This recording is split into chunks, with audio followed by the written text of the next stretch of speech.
Teman-teman, tahu nggak ada satu sosok ulama yang luar biasa banget kecerdasan dan kekuatan memorinya. Namanya Muhammad bin Ismail bin Ibrahim Al-Ju'fi yang berasal dari kota Bukhara yang hari ini tuh ada di Uzbekistan. Beliau lebih dikenal sebagai Al-Imam Al-Bukhari. Ya benar. Beliau penyusun Sahih Al-Bukhari, kitab yang disepakati oleh para ulama kita sebagai kitab yang paling sahih setelah Al-Quran. Cerita tentang kehebatan hafalan beliau tuh benar-benar mind blowing, bikin merinding kagum, subhanallah. Jadi gini, waktu masih muda, Bukhari sering ikut ngaji sama para ulama di Basrah. Tapi uniknya, dia nggak pernah bawa alat tulis, nggak pernah nyatet apa-apa. Teman-temannya heran, loh kamu kok ikut kajian tapi nggak nulis hadis gitu ya. Terus ngapain datang? Al-Bukhari waktu itu diam aja. Sampai akhirnya setelah 16 hari, dia bilang, udah cukup deh, kalian desak-desak aku. Sini keluarin catatan kalian. Mereka ngeluarin catatan yang isinya lebih dari 15.000 hadis. Hasil catatan mereka selama 16 hari. Nah, Al-Bukhari baca semuanya. Dan itu dari hafalan dia. Satu pun nggak ada yang meleset. Ajib nggak? Dari situ baru teman-temannya sadar, ternyata ini Al-Bukhari bukan kaleng-kaleng ya. Dia punya daya ingat hafalan yang luar biasa, jauh di atas rata-rata. Nah, kabar tentang kehebatan Al-Bukhari ini viral kemana-mana. Waktu dia datang ke Baghdad, para ahli hadis di sana itu pingin nguji dia karena kehebatan tentang hafalannya itu sudah viral gitu ya. Mereka bikin trik, 100 hadis dicampur aduk, sanadnya ditukar, matanya diacak, pokoknya benar-benar dibolak-balik. Terus 100 hadis itu dibagi ke 10 orang buat ngetes Al-Bukhari di depan umum. Satu-satu maju, nanya hadis palsu hasil campur aduk itu. Dan setiap kali ditanya, Al-Bukhari jawab santai, aku nggak kenal hadis ini, aku nggak tahu ini hadis apa. Nah, sebagian orang awam yang nonton sempat mikir, wah ini Al-Bukhari ternyata payah nih. Masa nggak ada satupun dari semua hadis itu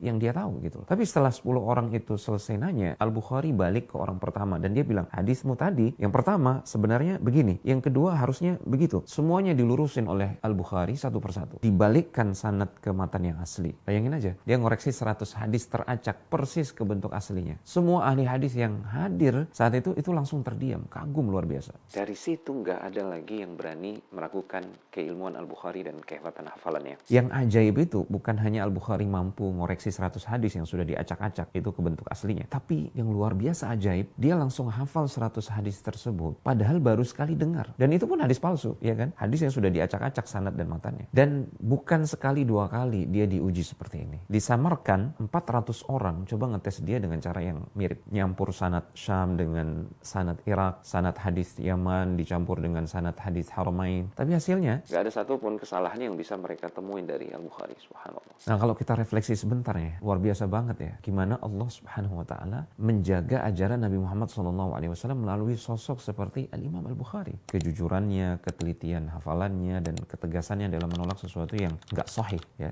Itu jadi bukti nyata bahwasanya Islam dijaga langsung oleh Allah subhanahu wa ta'ala. Bayangin kalau hadis-hadis Rasulullah SAW itu bercampur dengan yang palsu, tanpa filter. Betapa kacaunya ajaran Islam hari ini, ya kan? Tapi lihatlah, Allah subhanahu wa ta'ala munculkan orang-orang pilihan, kayak Al-Bukhari, untuk memastikan keaslian hadis tetap murni sampai akhir zaman. Ternyata demikianlah cara Allah subhanahu wa ta'ala mewujudkan apa yang udah difirmankannya. Inna nahnu nazzalna dzikra wa inna lahu lahafizun. Sesungguhnya kamilah yang menurunkan wahyu, termasuk dalam hal ini adalah Al-Quran dan hadis Rasulullah SAW. Dan sesungguhnya kamilah yang akan memeliharanya. Demikian cara Allah memelihara Al-Quran dan hadis-hadis Rasulullah SAW. Makanya teman-teman, kalau sekarang kita bisa belajar sunnah dengan yakin, itu bukan hal kecil. Itu hasil jerih payah orang-orang hebat kayak Al-Imam Al-Bukhari. Dan tentu saja karena penjagaan Allah subhanahu wa ta'ala sendiri. Jadi mestinya kita makin cinta sama sunnah, makin percaya diri bahwasanya Islam ini benar-benar agama yang terjaga keasliannya. Semoga Allah memberikan taufik. Barakallahu fikum.